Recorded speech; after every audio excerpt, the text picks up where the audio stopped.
ఆ పక్కన ఇప్పుడు మీ నాన్నకి ఎంతమంది అన్నదమ్ములు? 5 అన్నదమ్ములేనా?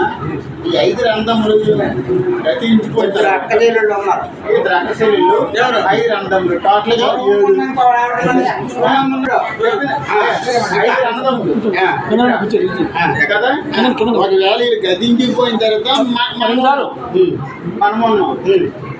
నీకు ఎంతమంది అన్నదమ్ములు, నాకు ఎంతమంది అంటారు మన పిల్లలు కూడా.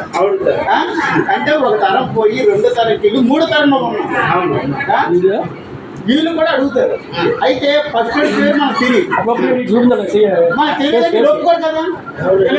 పిల్లలు అడుగుతారు కదా చెప్పమనేసి. ఆ ఉద్దేశం మీద వాడు అడిగాడు. అవును ఆయన నీ తండ్రి పేరు నీకు తెలుసు. ఆ తండ్రి పేరు ఏం పేరు?